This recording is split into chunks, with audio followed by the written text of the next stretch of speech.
Bunyog, bunyog, halikan na kasama ka. Bunyog, kapag buklod ay may pag-asa. Okay, Billy, go ahead. Isa pa po, hingi lang po ng reaction after po nung third hearing sa Senate nung PDEA leaks, so-called PDEA leaks. Meron mas lumakas po yung panawagan ng ibang senators na tigilan na yung investigation nila.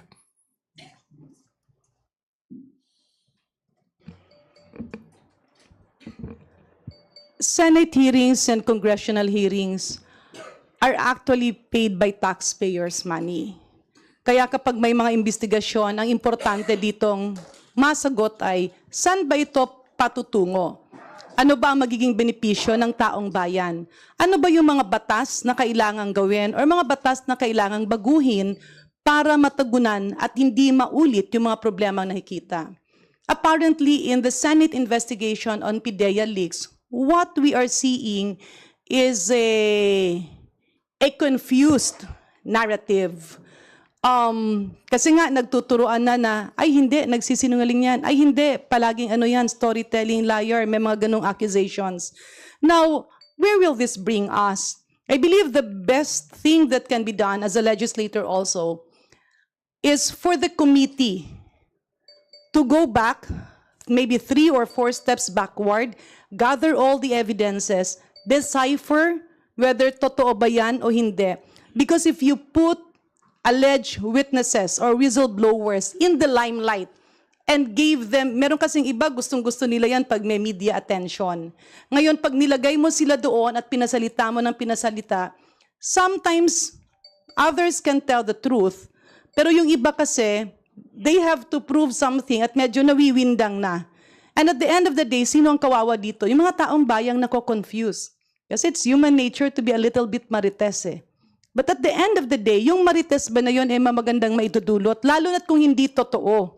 Now, will that lead to instability of the country? Because people will be getting confused.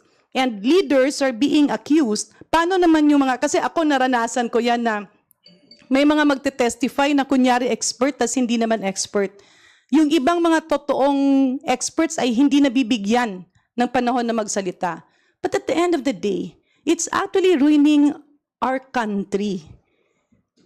It's okay to do investigations, pero dapat yung mga impormasyon na nilalatag ay totoo, nakitaan ng ebidensya, at talagang may direksyon. Because at the end of the day, we are wasting taxpayers' money. If there are really concrete allegations and proof, let's investigate.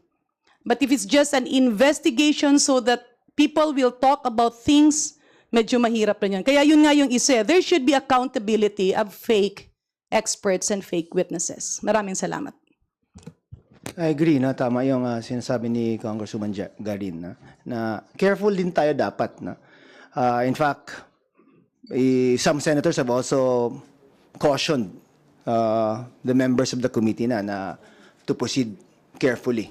Kasi nga, when somebody testifies and claims this or that, ang impact niyan sa reputation of the person na being accused of something is damage na agad di ba? So we have to be careful on who we invite as witnesses and should we call them again in the succeeding hearings. Because what happened, as I saw some of the portions dun sa hearing na yun, di ba somebody made up this story and actually admitted na ginawa ko lang yun so that I can be in this committee hearing, which actually happened. So di ba, some are saying na it's now becoming a circus, yung committee hearing na yun. Tama yung sinabi ni Congresswoman Garin din. Anong direction? What do you want to achieve? Now, if you're running a circus, you will naturally invite the clowns in. So that's what we want to avoid.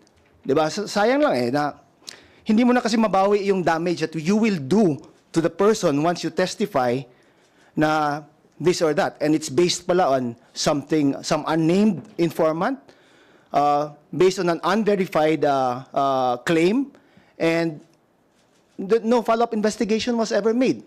Diba? Yet, 3 hearings have already been spent on it. 1 more coming up daw, sabi nila.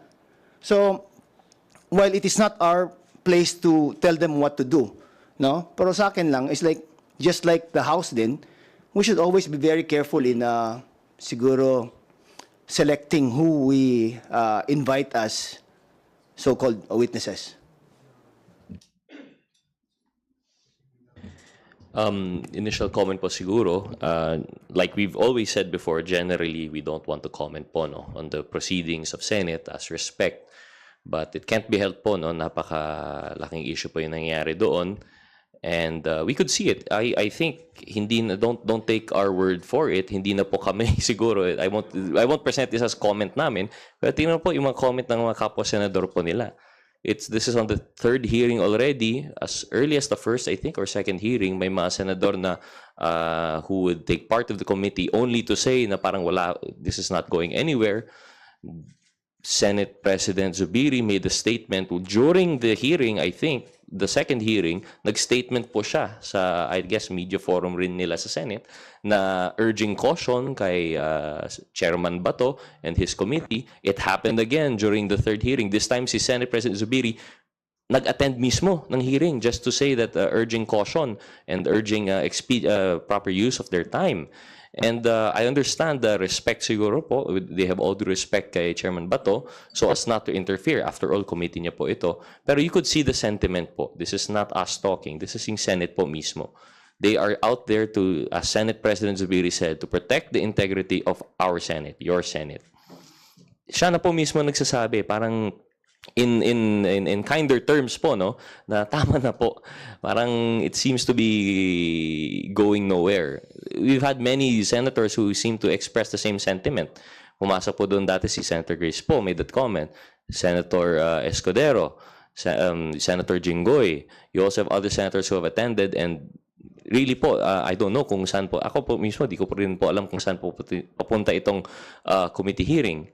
And in general po, with that, nakakadismaya because again, in comparison, we have a lot of pending bills. Kami po dito sa House, tapos na po sa LEDAC priority. We're waiting on our counterparts sa Senate. You can see po kung gaano ka-precious ang time sa Senado. As compared dito, we have 300 plus congressmen. Pag committee, in and out, we have the luxury na magbabad sa hearing buo. Pero nakita po natin sa PDEA leaks, labas-pasok ang mga senator. This is not because hindi sila nagtatrabaho, but because they have other committees po siguro, they have other engagements. Pero ito yung nakakapagtaka. Tapos na pa yung LEDAC priorities natin, sila hindi pa. Yet we have this third hearing going on fourth hearing na there are like 6 senators who are attending. Paano na po yung mga LEDAC priorities natin doon? Are they currently being discussed? Or is it going to go anywhere? Paano na po yung economic reform po natin? Parang wala pang nangyayari. So I think that's why, this is a personal opinion now, siguro in the House, na nakakadismaya po yung nangyayari doon. It seems to be nag-aaksaya po ng oras. And if you look at the hearing, 3 hearings na po yan, nagkaroon lang ng clarity at the very last hour nung pumasok po yung discussion between Senator Escudero and Attorney De Valle ba yun? Attorney De Villa. When they had the discussion on yung PDEA leak na mismo, doon lang nagkaroon ng clarity. And I think then and there, natapos na po yung issue ng inquiry. Supposedly, tukol sa PDEA leaks ito. Yet, we still afford these supposed witnesses, whistleblowers, the opportunity na sinasakay na po tayo kung saan-saan man na kwento to papupunta. So, yun lang po, I think, is our comment here. As much as possible, we would urge siguro po yung Senate to, we've always been urging them to give priority dito sa LEDAC natin and sa economic revisions. All the more now in light of this hearing po na parang dead end na po. Yun na po. Bulang po. Nagkaroon po ba ng... Sorry if I believe Congressman Sansing would also like to... Sorry, very, very quick comment lang po.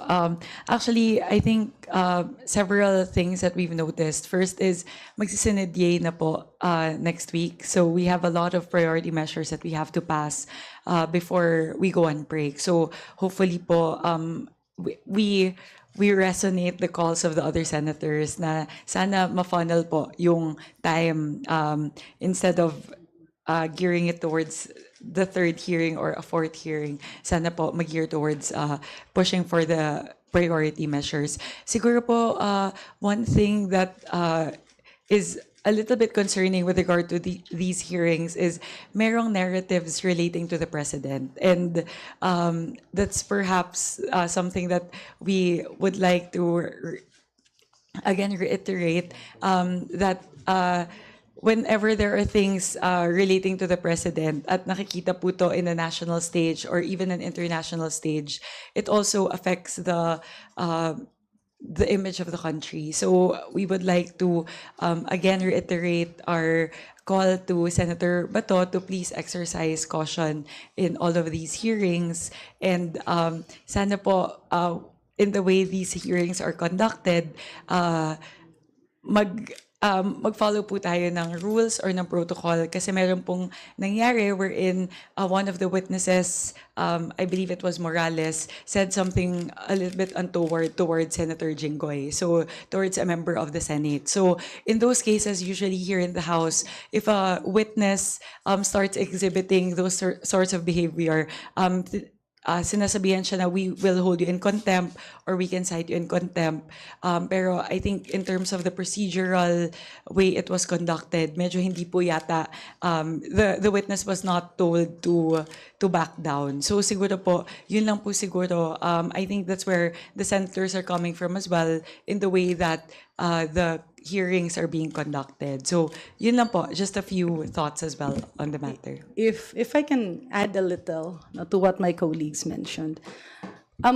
Actually, it's not a matter of because the president is the one being alleged to or alluded to, whether that will be the president, whether it's a senator, it's a congressman, lalo't lalo na kapag pangkaraniwang tao.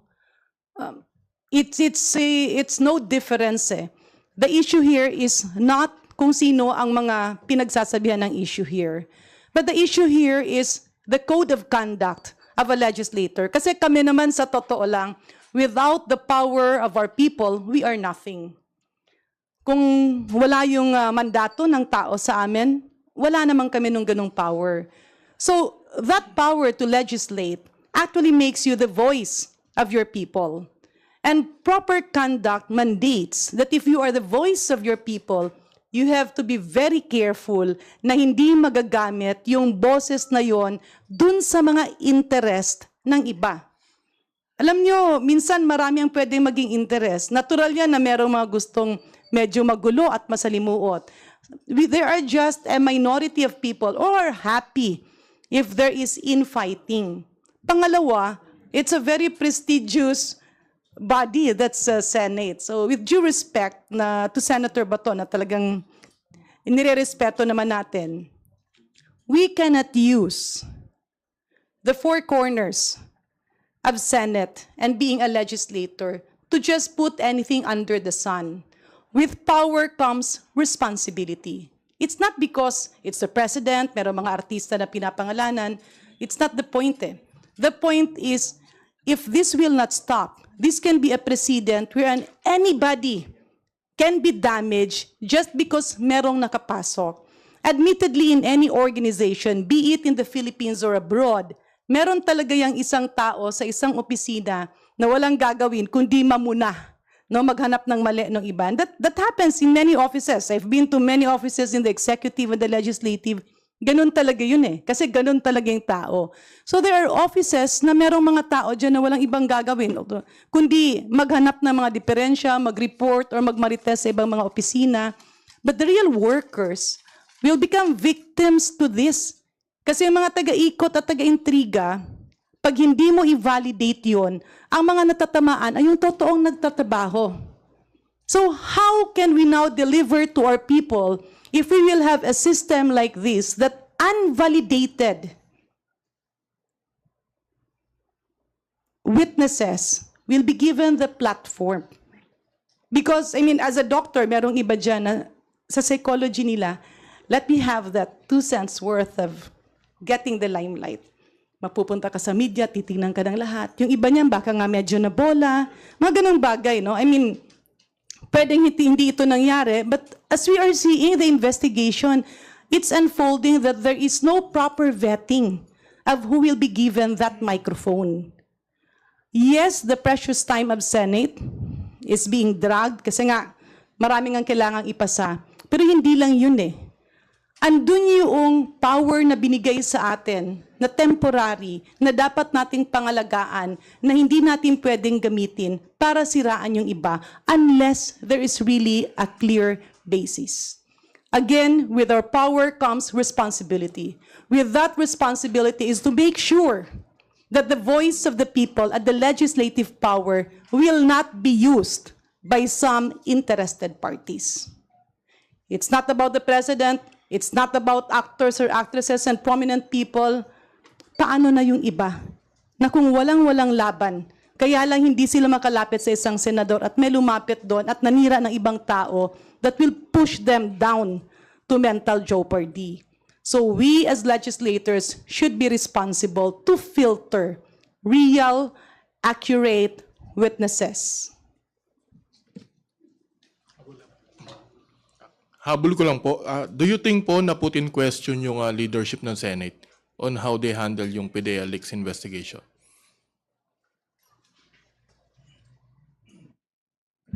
On my part,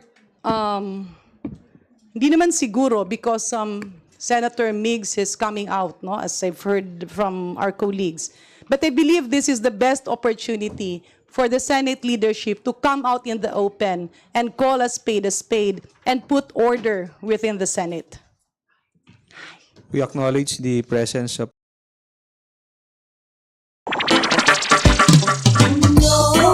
May hulanong salita na ang ibig sabihin dito ay ang pagkakaisa. Bunyog Party List. Halika na, Bunyog Party List ka na. Halika na, Bunyog Party List ka na. Sa susunod, ang atinang suportahan, Bunyog Party List, nagtataguyod ng katotohanan, lumalaban para sa bayan. Bunyog, bunyog, halikan na kasama ka. Bunyog, kapag buklod ay may pag-asa. Luzon, Visayas, Mindanao, isa ang pananaw. Sa bagong Pilipinas ang bunyog isisigaw. Bunyog.